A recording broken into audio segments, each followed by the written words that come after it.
We got a very special treat for you guys, for everybody that's tuning in today.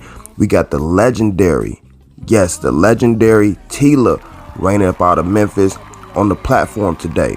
So I want to go ahead and thank everybody that's tuning in from east to west, down south, midwest, wherever you at, overseas, Canada, Spain, Denmark, it don't matter. If you listening to this on Apple Podcasts, be sure to hit the 5-star rating and leave a good review. So let's go ahead and jump into this interview. Let's go.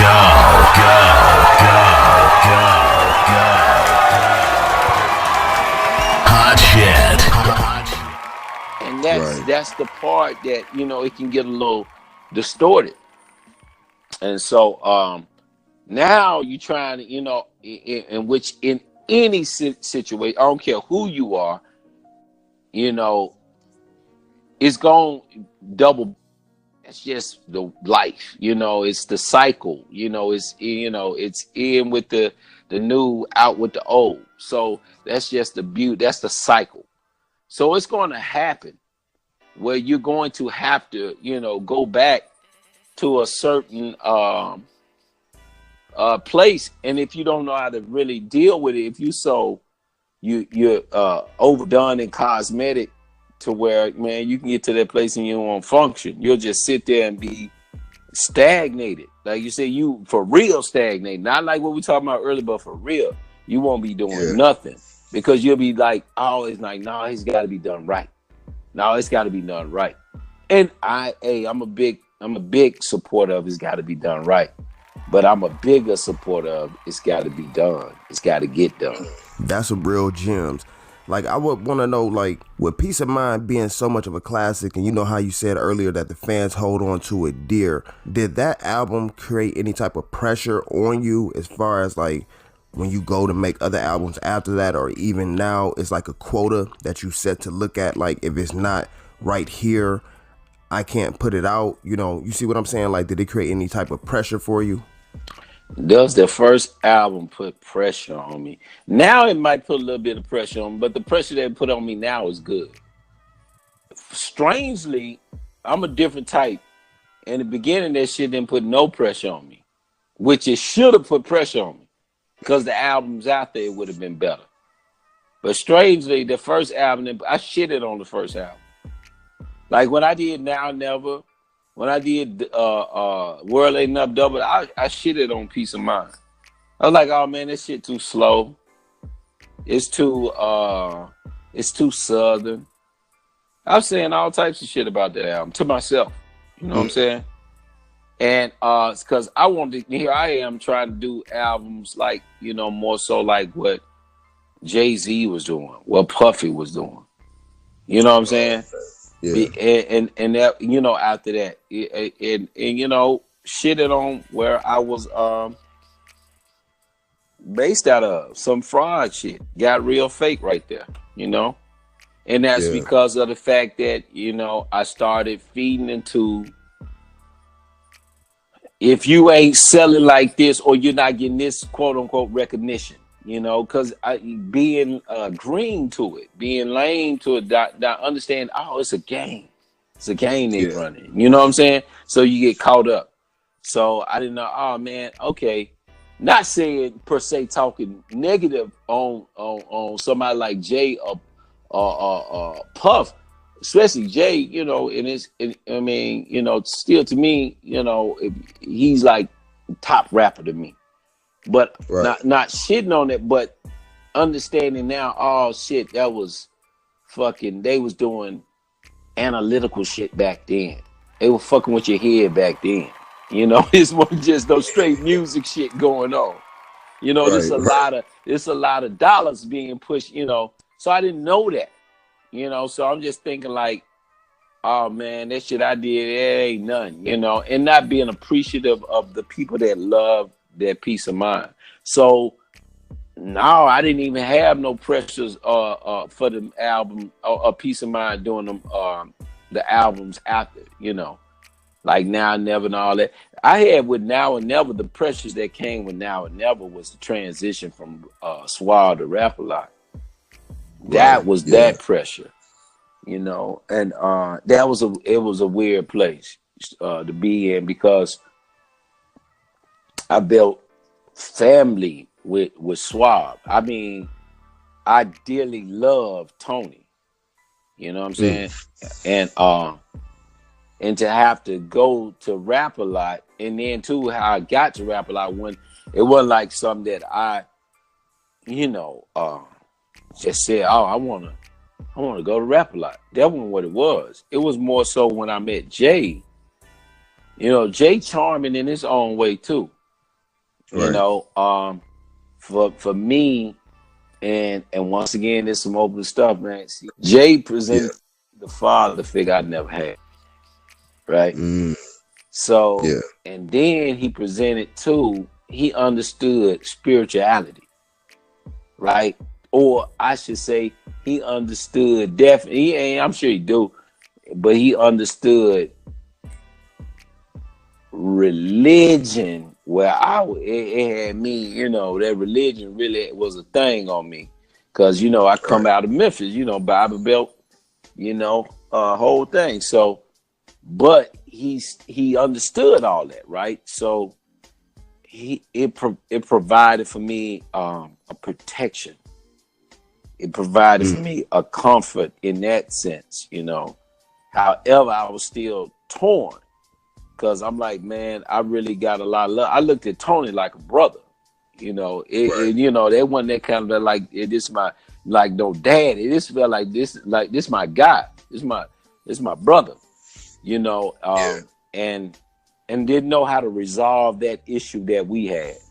And then so here's Jay, not only taking up a mentor role, that all of that role. And so hey, let me take care of that. Let me work this out for you. Something that I never had. You know what I'm saying? Yeah. And even though, because where I'm from, I had to hit the ground running. And if you didn't hit the ground running, you wouldn't fucking survive. You feel me? But it doesn't mean that you didn't need what you needed. You know what I'm saying? I had some powerful grandfathers, but I was disconnected because, on one side, my mom, oh, you're not married. We come from that shit. You ain't married to, your grandma, not my mom, my grandma didn't marry him. So you're disconnected. You feel me? Yeah. Something my grandma did that now I can't get, now, and then with the other side, which crazy, that's my grandfather that we can get back to that if we need to. Daddy, first black Senate first black president, first and foremost, of the sanitation department in Memphis. So this was during the time where King came out, the whole "I am a man's" slogan, quote, phrase. That was my grandfather, right? Now, even though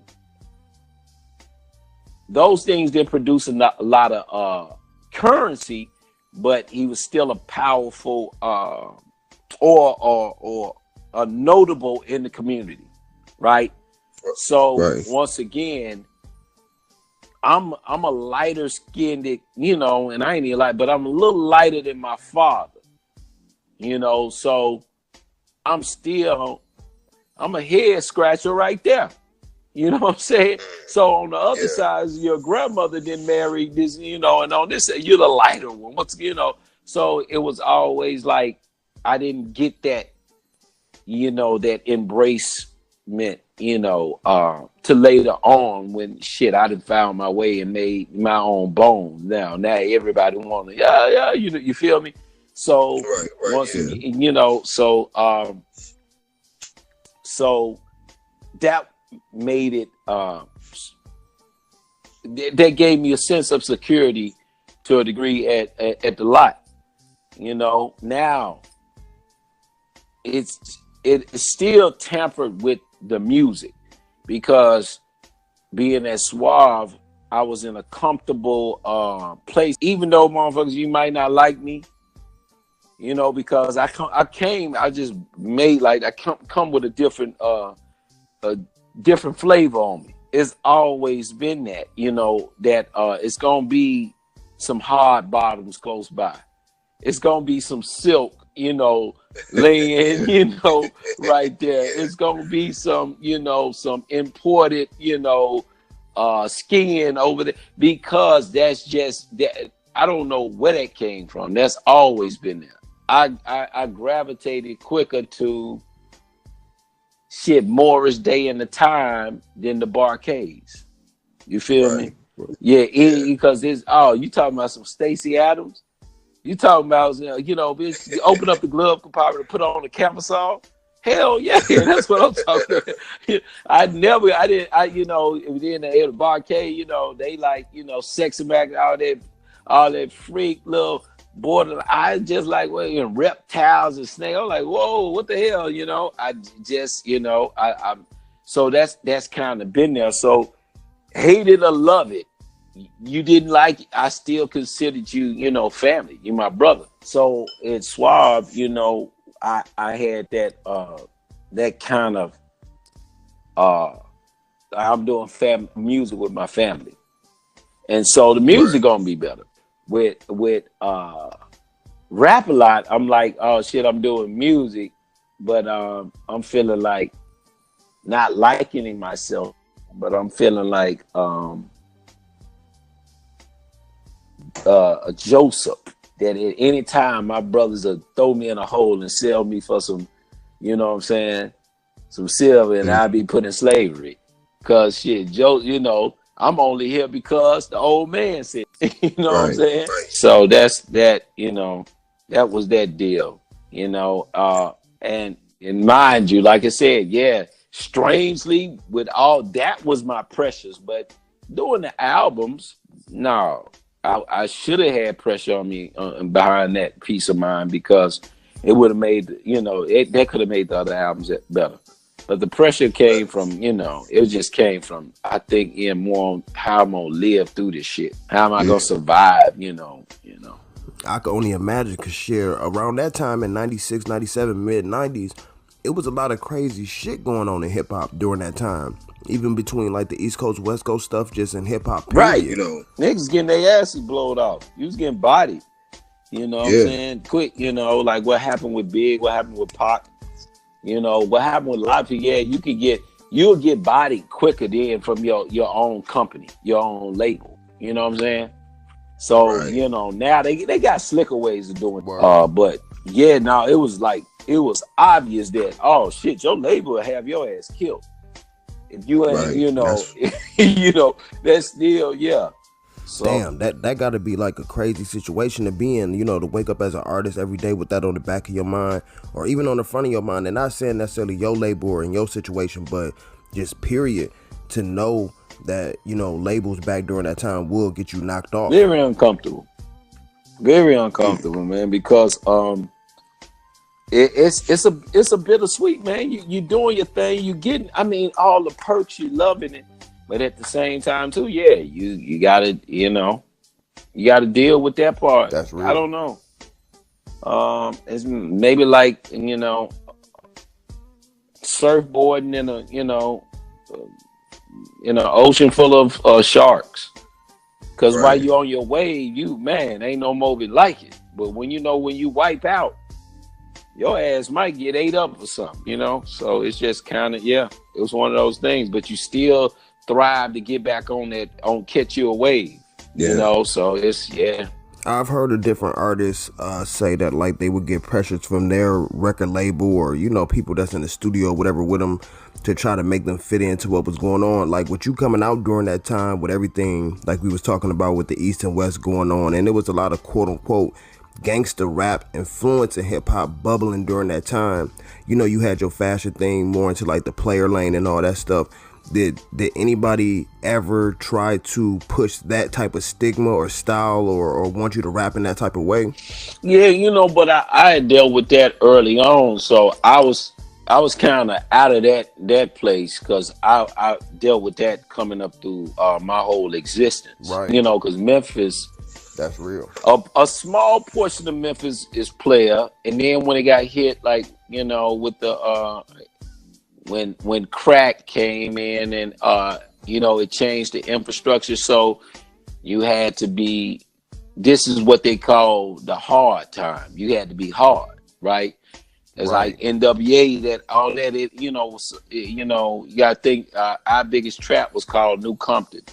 So how NWA influenced everything, and along with crack, so everything you had to be hard. But so I had experienced that, not like, look, that shit you can, nigga, it ain't how you dress and what you listening to that make you hard. I understood. So, but I had to prove it, of course, and I ain't got to just go into detail on how I proved it. But they got the message real quick and clear, like, oh shit, you can put on a silk suit and get your hair done, and you ain't soft.